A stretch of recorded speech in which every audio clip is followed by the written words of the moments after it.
Moving on to our next story. Ooh, this one I'm kind of excited for. Continuing on the realm of God of War, actually, of Sony. Oh, you know what? I didn't make a thing for this.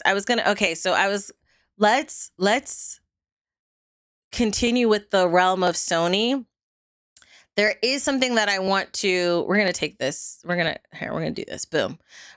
We're going to talk about the future of exclusivity and how that's kind of going away, which I'm not happy about at all. So we have this article here. This is on Gaming Bible's website, and it talks about a job listing that was found on PlayStation, which leads us all to believe that in the very near upcoming future, PlayStation exclusives will be going to Xbox, which I shudder to think. Okay, and I'll explain why in a little bit. Now, this article said it's written by Ollie Smith. Ollie mentions how it looks like more PlayStation games are going to be coming to Xbox following Helldivers 2, which is launching next month. On August 26th, Sony will be putting Helldivers 2 on Xbox Series X and S, a first time for the publisher in an effort to close the gap on console exclusivity, which I think is very bad Yes, I think it's very bad to close the gap on console exclusivity. I'll explain. But to back up their thought process, Ollie mentions it seems that we've just had confirmation that more PlayStation 5 games will be arriving on the Microsoft platform. They mention a job listing, which I have pulled up right here. And it mentions this is a job listing on jobboards.greenhouse.io for Sony Interactive Entertainment. And it basically is for a senior director, multi-platform and account management position. The overview mentions that you're reporting to the vice president of commercial management as a senior, right? Let's scroll through here really quick. But it says, and executing the global commercial strategy for PlayStation Studio software titles across all digital platforms beyond PlayStation hardware, which includes Steam, Epic Games Store, Xbox, Nintendo, and mobile. This role is accountable for optimizing title profitability, ensuring cross-functional alignment, and leading a high-performing team focused on multi-platform expansion, mid-range commercial planning, and platform partner management. Meaning management and the platforms of, like it says here, Steam, Epic Games Store, Xbox, Nintendo, and mobile. I'm not going to lie, and you can say it's an overreaction. This kind of scares me for the future of gaming, to be honest. As far as the leading key responsibilities, we know that it will talk about, the position will include, you will oversee commercial strategy for PlayStation Studio titles across all non-PlayStation platforms, like we mentioned, driving long-term revenue growth and audience reach. You'll also have cross-functional planning that you'll be doing, studio partnership and influence. There was another thing that said partner with marketing to develop and execute cohesive launch plans and lifecycle strategies for multi-platform titles.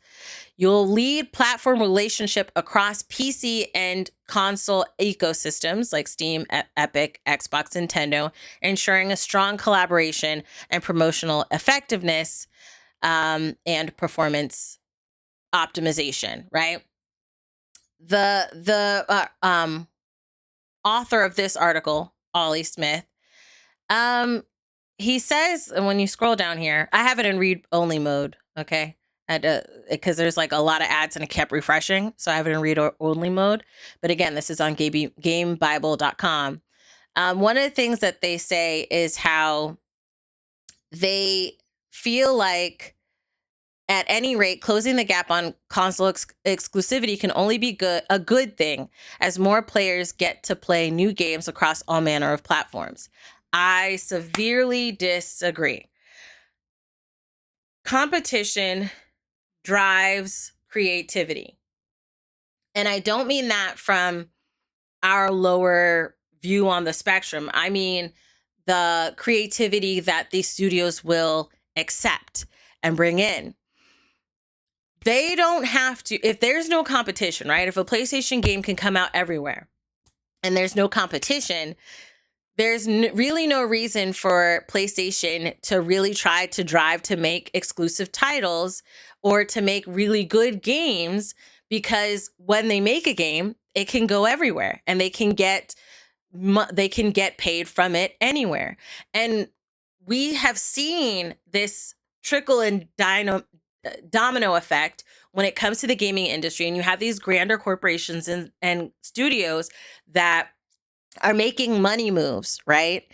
And it's only good for the consumer right now, but it's not going to be great as we go into the future. When you have things like Nintendo say, hey, we're going to have games cost $80. We all le gasp, le what? Then what did Xbox do? A couple years ago when PlayStation's like, hey, we're going to have games cost $70. We all were like, le gasp, le what? What did Xbox do? So it's one of the things where we have seen Xbox start to trickle in their first party titles onto PlayStation, which is not a good, like, if you can get it on PlayStation, you have a PlayStation, what's the point of buying an Xbox, right? So that all falters their sales ability for the console and the need that they would have to make a dynamic console, because you can get your games anywhere. What they have that commercial about, oh, this is an Xbox, okay? This is an Xbox. This is an Xbox. If everything's an Xbox, there's really no need to pay money, additional money for a console when you have an Xbox already existing and allegedly in your home. Which means that and mind you, Xbox sales have already been on the lower end. They have mentioned, Phil Spencer can be quoted for mentioning that they feel like they can't really compete and beat PlayStation and Xbox and PlayStation and Nintendo when it comes to console sales, right? So you're already kind of nibbling your knees when you do this, when you make your exclusives available everywhere.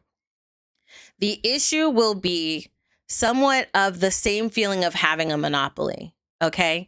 If PlayStation because having PlayStation games available on Steam, like Spider-Man 50 years later, God of War a few years later, that's not bad. One or two not even a trickle, just like a little tiny dollop here, dollop there is one thing. But if you're doing a full scale exchange with external platforms, why would I need to buy a PlayStation if I can get PlayStation games on my computer, which I already have, or on my Xbox? Why would I buy a PlayStation? So that does affect console sales, especially when you have a new console in the works right now. So this is kind of crazy news to me right now. Especially since they're adding in mobile. You have countries that do not have great internet access, so mobile is their big, mobile gaming is huge in certain countries. And yes, I get you wanting to tap into that market, but to create a whole position where the basic responsibility of this position is to play a critical leadership role in shaping and executing the global commercial strategy for these software titles on all digital platforms beyond PlayStation hardware. That cuts at your direct pockets as a company. The other reason that this, I feel, is extremely problematic is the fact that if you can get their games everywhere, what is the point of having exclusives that are dynamic and creative? There are so many companies that were given, so many dev studios that were given a chance by PlayStation, by Xbox, because they wanted to find something new, find something dynamic to really get buyers in their corner. Now, if you don't really necessarily have to get buyers in your corner, why pay a studio X amount of money to really make an amazing kick-ass game if whatever game you make can be accessed anywhere? They will get lazy. These corporations will get lazy. Mark my words, they will get lazy, because at the end of the day, yes, PlayStation, certain people at PlayStation can say, oh, I ride for the people. I ride for the people. I am here for the people. What they call Phil Spencer, the man of the people. They are both owned by a grander corporation that is very driven by money, not by ideals, not by creativity, not by creative competition. The PlayStation's job was creative competition, but if you take out the competition, down goes the creativity. Now, if you are an indie game lover like I am, I feel like the effects of this will hopefully cause a boom in indie games, because if you can buy a PlayStation game anywhere, and PlayStation's not trying anymore and Xbox isn't trying anymore, we're going to want new games. As a gamer, you don't want the same thing over and over and over and over and over again. As a variety gamer, I'll say, because yes, there are some gamers that just play one game for their lifetime, and that's no shame. Do what you do, boo. But for people like me, which there are a lot of people that spend money for a different myriad of games, why would we be like, hey, let's go get a PlayStation or an Xbox when we could just buy all their games on Steam with the seemingly limitless catalog of varying games that Steam has? So this will be a very big plus for Steam. Steam is going to be making so much money, okay? So much money, because a lot of times, especially if you're a content creator, you got a computer. So if you on your computer could buy these games, and you can already use the PlayStation controller and the Xbox controller on your PC, why would you buy a console? Why would you spend $500, $600, $700, $800 on a console when you can just play all those games on your PC you already have? And then when PlayStation doesn't produce anything dynamic or interesting because they don't need to, and when Xbox stops creating things or funding things that are creative and dynamic because they don't need to, their games are accessible everywhere, where are we going to go? To Steam. I do wonder, did Steam sit at the table and be like, hey, Xbox, you should put your games everywhere. Put also on PlayStation. Hey, PlayStation, you should put your games everywhere. Because at the end of the day, Steam wins. Steam wins, okay? If this does happen, Steam wins. Because trust and believe, and I want you to come back to this video when PlayStation games stop trying and Xbox stops trying, although they're kind of, Xbox is already very much rewinding in the trying department. But this makes me sad, because I think one of the edges that PlayStation had were dynamic exclusives. Spider-Man, Spider-Man 2, the Miles story. Those are games that infected my heart. I love those games. Helldivers, God of War. When you have all these titles that are going to be accessible everywhere, what money is going to back these studios, these big studios, to make these AAA games if you can get that everywhere? The only way this could work, right, is if, despite loss in sales, PlayStation continues to pay money to have their games put everywhere, right? To big story studios like Santa Monica Studios and things like that. The other thing would be maybe if PlayStation and Xbox split the bill, so that way they can get access to the games, But some of these big games need big money. And why pay big money if you can? Because PlayStation gets a percentage of the sales that it gets on Xbox games. So place it like if on Helldivers, when people buy Helldivers on Xbox, PlayStation gets a cut of that because it's a PlayStation Studio game. So they're still going to make money on that front, but albeit that percentage is a lot less than a $500, $600, or $800 console. So I don't know if you really like that exchange. But I don't know. Anything's possible, but at the end of the day, this is sad news to me. But let me know your thoughts, and let me know what you think. I have Juvia saying, I agree with you, Christine, because everyone wants to play. There was a game that is last year, The Nightmare, that is for PC players, and I think they should do for all platforms. I get that. Like, for PC games coming out to platforms, like, I feel like when you have some games coming out every now and again, that's not bad.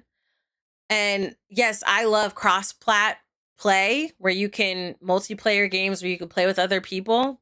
I get that. But I am nervous about how if they have all of their main first-party titles available everywhere else, how there will be less awesome first-party titles that they will be releasing because they wouldn't need to.